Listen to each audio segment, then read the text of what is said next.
Well, my feeling is that from a distance, people who are out there somewhere, my feeling is the best thing they can do is where there are projects like this one who are institutionally a structure. It's a national park, it has staff, it has budgets, it has respect, it's embedded in the society, and it wants to grow and become bigger and bigger and save the pieces of forest that still remain.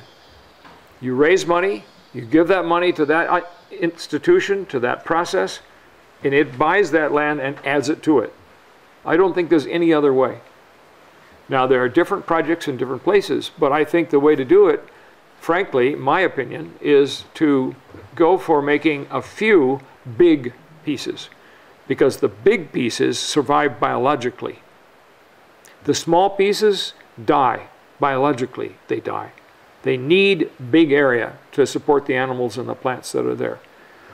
And you may see a very pretty piece of forest, which is 3,000 hectares or 5,000 hectares. If you just buy it and save it, it dies. It has to be part of a bigger piece.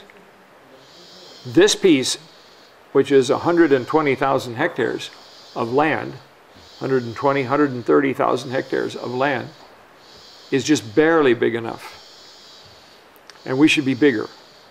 But the only way we can become bigger is to buy a combination of pieces of forest that still remain and the farmland in between those forests and regenerate the forest on that farmland.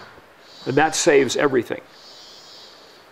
Now, if you were in the interior of Brazil where you could still buy 1 million hectares, all right, then maybe you buy 1 million hectares.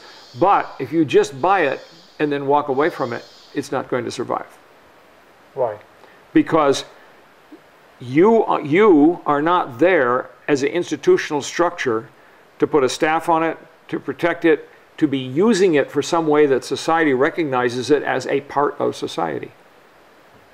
You see, if you have your own orange plantation, nobody moves into the orange plantation. Because it has title, it has workers, it has owners, it has people there doing things. And it's producing for the society. It produces jobs, it produces taxes. It's an integral part of society. If you just buy a piece of forest and walk away from it, it produces nothing for the society. So the society says, oh, I'm going to take it and turn it into something useful. So you have to invest yourself or other people in doing things with that piece of forest once you've bought it.